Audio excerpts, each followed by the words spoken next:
Cosa si è deciso oggi, Sindaco? Si è deciso di affrontare questa situazione che è particolarmente importante. Ci siamo riuniti proprio per sia rispettare le esigenze dei cittadini della nostra città e chi naturalmente soffre di crisi idrica, ma anche nel rispetto di chi lavora, che lavora secondo legalità e trasparenza. Abbiamo trovato delle soluzioni che le affronteremo anche a breve. Oggi pomeriggio incontreremo anche gli autobottisti e la situazione si risolverà. Come si regolarizza questo servizio?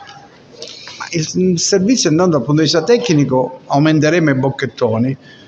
Uno già l'abbiamo sistemato, ora chiederemo a Sicilia Acque, perché dobbiamo capire che quando diamo acqua in più agli autotrasportatori la stiamo levando ai cittadini.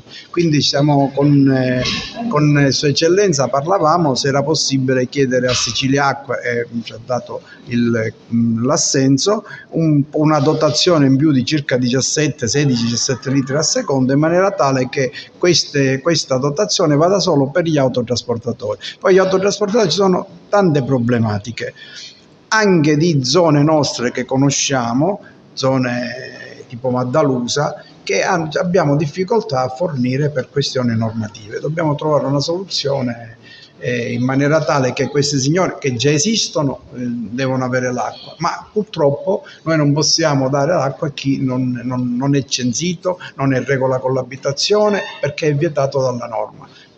Stiamo vedendo un ventaglio di soluzioni per vedere come poter dare il servizio. Consiglio di amministrazione AICA invece come procede?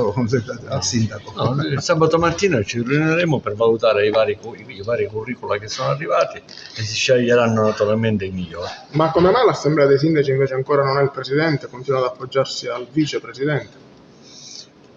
Vabbè, questo lo stabiliremo penso anche sabato mattina stesso. Comunque, anche per quanto riguarda la problematica di poco fa, la soluzione si troverà principalmente anche per quelle zone dove ci sono tantissime case abusive e che naturalmente, come diceva il direttore, per normativa non si possono rifornire, però la soluzione si deve trovare. Assolutamente il cittadino non può restare senza acqua. E per altri paesi invece la situazione qual è? La situazione particolare per quanto riguarda Racalmuto e Favara.